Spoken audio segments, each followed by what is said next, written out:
Welcome to Face to Face.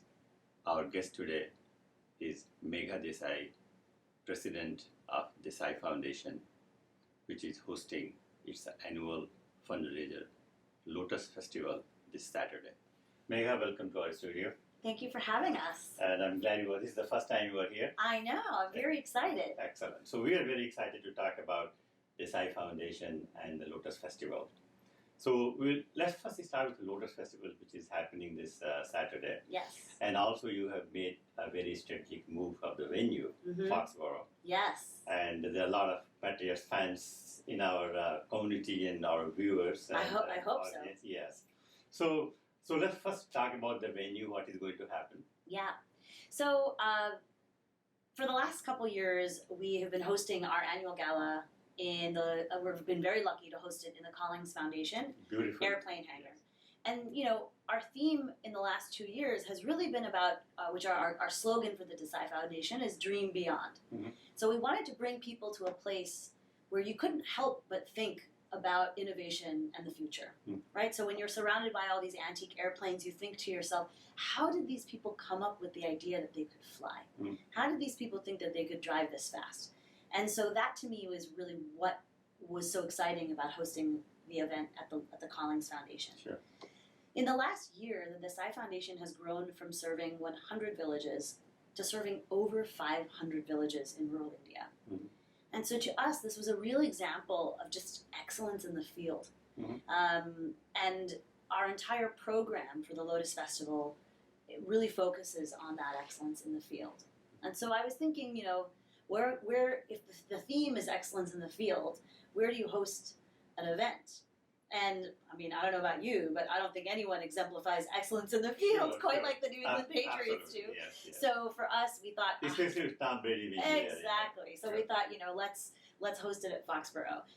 And then on a personal note, I have been going to football games for what seems like my whole life. Yes, I know your father, Samir, is a fantastic, great huge fan. Football fan, and football has always connected us to New England, to our community, opened our minds to think different ways. We meet so many different types of people at football games, and so football, Foxborough has always kind of felt like home. So it feels nice to bring the event to a place that we believe is, this amazing example of excellence and teamwork in the field, and also to a place that feels like home. Excellent. And also, in addition to having this great venue, you also have some interesting performers and speakers there. Yeah. So if you can talk a little bit about that as well. Absolutely. So our host for the evening is an old friend of mine named Nick Stevens, but you guys probably know him as his character Fitzy. Sure. He's a very kind of local celebrity. He's kind of the face and the voice of the Patriots, and so we're so excited to have him and his joyous voice take us through the evening. To welcome us to Foxborough, we have Robin Glaser, who is the head of legal affairs for all of the Kraft Group. So she handles all of the contracts and all the deals, and so she knows more about Tom Brady's deal than anyone does. Sure. And so she's going to be kind of welcoming us to Foxborough. And then we have... will there be a Q&A with her there? There won't be. Just kidding. Yeah, there won't be a Q&A with her because there are a lot of things that she's probably not going to want to answer. But, it'll just be her welcoming us to Foxborough. And then my friend Ari Afsar is, you may not know her name right today, but in a year and a half, you will not be able to stop speaking about Ari. She is a Bangladeshi American. I met her. She lives in Los Angeles. I met her when I was in Los Angeles a couple of years ago. She was on American Idol. She's this amazing singer. But then she was cast as Eliza Hamilton in Hamilton. And her whole career changed. And she's this amazing Broadway performer. She has an EP coming out in a couple weeks.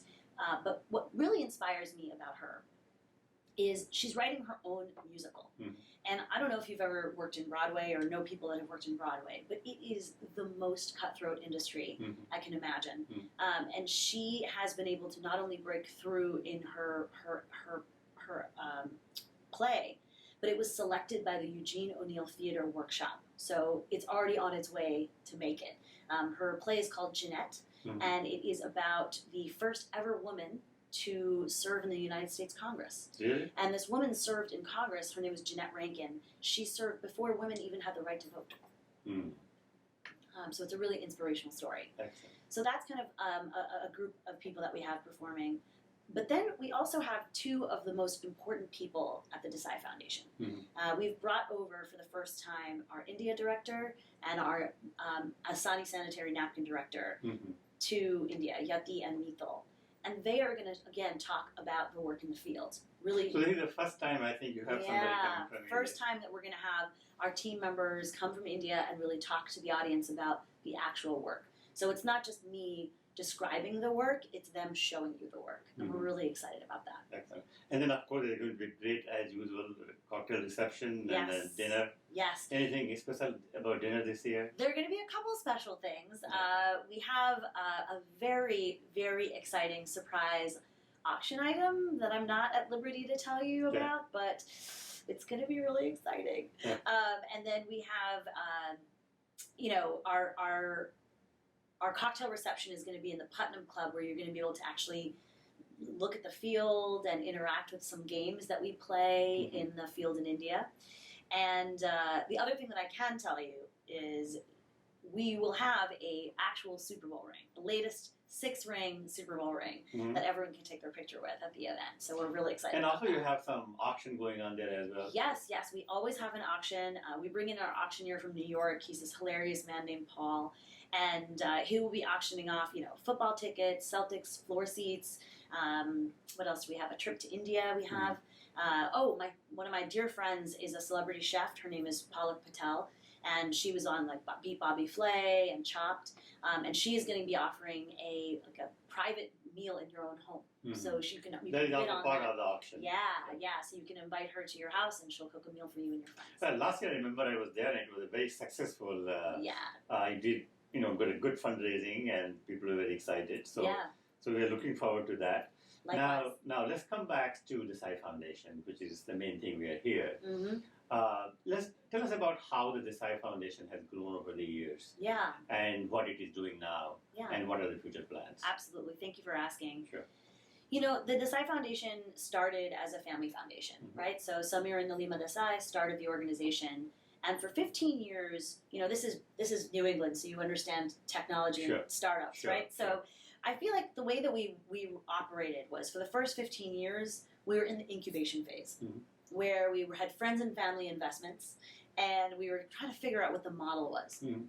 And 5 years ago, we converted to a public nonprofit. Now, a lot of that is just about how money flows in and out. But for us, we really wanted to invite the community in, because we feel like we cracked the code on how to really expand our programming. So, in the last 5 years, we've expanded a great deal. And we've expanded in two main areas. One is just the sheer number of people we serve. But one that I'm really proud of is the geographies that we serve. So, we started in Gujarat because that's what we know. Yeah, sure. But, and then we're in some 400 villages in Gujarat. But now we're actually expanding to Rajasthan and to Maharashtra, which is really exciting for us to expand to nearby states. And actually, we're in discussions with a lot of other states around India, because people are seeing our programming as a model, and I think that's what's been really exciting. So the work, of course, is around health and hygiene work, and then livelihood training. So all of our programs center around this theme, and we focus on the recipients that are women and children. And so for us, we believe that holistic community development targeted at women and young people can transform not just the person that we impact, but an entire village. So for example, Mimyati, who's one of our directors in India, she's going to be telling a story at the Lotus Festival about a woman who started selling our sanitary napkins. Our big flagship program is with sanitary napkins. So she started selling sanitary napkins door to door. And because of this, everyone in her family now speaks more freely about periods and about menstrual health. Her son feels more comfortable talking about menstrual health. And her son also has been intrigued by watching his mother, and he also took a vocational class with one of our programs. So, it really impacts the whole family. So this was one of my questions, because, the sanitary napkin program is a fantastic contribution of the Desai Foundation. And I think this is one of the most successful one, and also in a lot of demand. How did this program come about, and how long it has been there? It's a great story. So it was not our initial expectation to be in this field. Sure. So, some 10, 12 years ago, we had a school, we had some vocational training programs, we had some health camps, and it was interesting. Girls weren't showing up to school, women were missing their classes, and we kept asking, what's happening here? Because I guess in the U.S. we don't really think that that's going to be such an issue. Or even those of us that grew up in India, we think, well, by now it must have changed. Sure. But it has not changed. But it hasn't changed. Sure. And the women are still not able to talk about it. The statistic still is that 71% of girls in India, when they get their period, don't know what it is when they get it. So think about that trauma, right? You're 11 years old and you just start bleeding on the school ground. You think you're dying. Yeah, sure. It's real emotional, mental trauma. Sure. And then you're told not to talk about it. Sure, yeah, true. So what we're trying to do is A, socialize the idea so that people are more comfortable with something so natural. B, empower women with jobs and opportunity to, develop economic empowerment. And 3, educate women on safe use of sanitary napkin products so that they can stay healthier and stay in school. Excellent. Great, yeah, absolutely. And also some schools and all, if you can talk a little bit about that as well. Yeah. So we are not in the business of traditional education, though we do have one school. Our education is really about experimentation. So, my dad always jokes that the only reason he succeeded and was able to get out of the village is because his grandmother's house was near the train station. And so he got to listen to these stories of all the travelers that would come in and out to have cha at the house. And at first I didn't really believe him, but then when I first visited the house, I was like, yeah, it really is very close to the train station. Sure. And so what we're trying to do is, how do you tap that curiosity? How do you spark those ideas? And for better or worse, the Indian education system is a little bit one-directional, right? I teach you this, you repeat it back to me, and you memorize it. Sure. But how do you say, well, let's get you curious about science, or let's get you curious about this other topic, or whatever. So what we try to do is build programming around the school. So for example, we have something called, we work with we've gotten a great grant for something called an Untitled Tinkering Lab, which is basically like, have you ever been to like a Lego robotics class in America? No. No? Okay. Well, imagine Untitled Tinkering is like it's a program that allows kids to build things and experiment with things, which is very unusual for the rural communities. So that's one area that we try to do it. Of course, we do a lot of health education and a lot of hygiene awareness in schools. And then we have these amazing programs called summer camps. Now, when you and I think about summer camp, we think about like canoeing and swimming and doing some crafts. But in India, what we do with the summer camps is we take the kids out of their homes for 3 days, and we show them craft making and block building and drawing and yoga and a bunch of different things to get them to collaborate and think differently. In one of our classes, we showed an episode of Planet Earth. Have you seen that? No, I'm not. Yeah, so Planet Earth is it's this beautiful documentary on nature. And you should watch these kids' eyes open up. And, they would ask their teacher, where does this happen? And you're like, right here on planet Earth. And suddenly you've inspired the minds to think creatively about science and about animals and biology. Sure. So now as we come closer to the end of the interview, one thing I wanted to ask you, that the Desai Foundation was really started by your father, Samir Desai, and Nirima, your mom. And then you took it over a few years ago as the president, and now basically you are running the whole show. And it's very inspiring. So how you got involved into this, and what is your vision of Desai Foundation? Yeah, it's funny. I worked in corporate advertising for over a decade, and then I was running my own branding firm for many years. And when Sam brought me this idea, my father brought me this idea to convert the organization to a public foundation, I said, great, a lot of my friends work in social good, I'll find you an executive director. And so I brought him a bunch of friends, almost 15 candidates, and everybody interviewed. And there were 2 problems with the candidates. First and foremost, these candidates were amazing and very well qualified. But Sam is an engineer and comes from the startup world. I come from the marketing world and also ran my own company. So it's 2 entrepreneurial thinkers trying to build a nonprofit. So we approached it a little differently. So every candidate that came through the door was very qualified from a nonprofit perspective, but they didn't have that process of thinking the way that we did from a startup perspective. Sure. And we didn't want someone that was totally entrenched in the nonprofit way of thinking, because we wanted to experiment and grow and figure out new ways of attacking problems.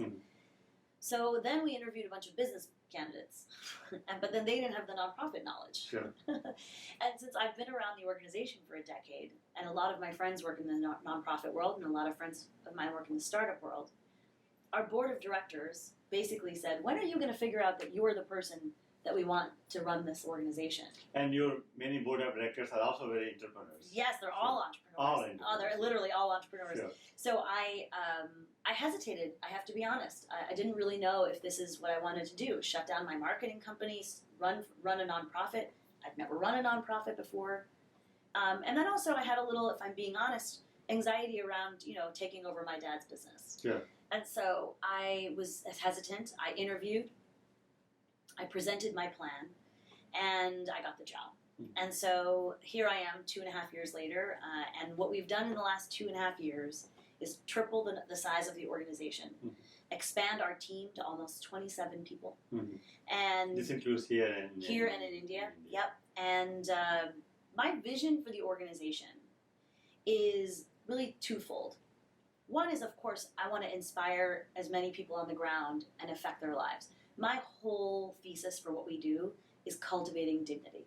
How do we cultivate dignity for every single person that we impact? And that's really my whole goal. So whether it's impacting dignity through their health, through their economic empowerment, or through their curiosity, because all of those things inspire dignity. And also your focus on children and women, especially in India, is very, very important. That's where everything happens. Exactly. So that's one thing. And then the second big thing is we're expanding geographies right now, which is very exciting, but I really want to be able to create a model that we can just almost like replicate over and over and over again. And so there's our reach is really big. So sorry, I lied. I have 3 things Okay. for vision. Sure. And the third thing, which is already happening, which really inspires me, is because of the work that we're doing, the communities around the communities that we serve are competing with us. Okay. And I love that. Okay. So an example. Yeah, I'll give you an example. So we have a school, and it's this massive structure that we've built. And it's it's actually preschool through 12. And it's a community center, and they have crisp uniforms and all the things. We provide bikes to people that commute a long way for school. And if you go just 12 kilometers down the road, there's another big school, granted school.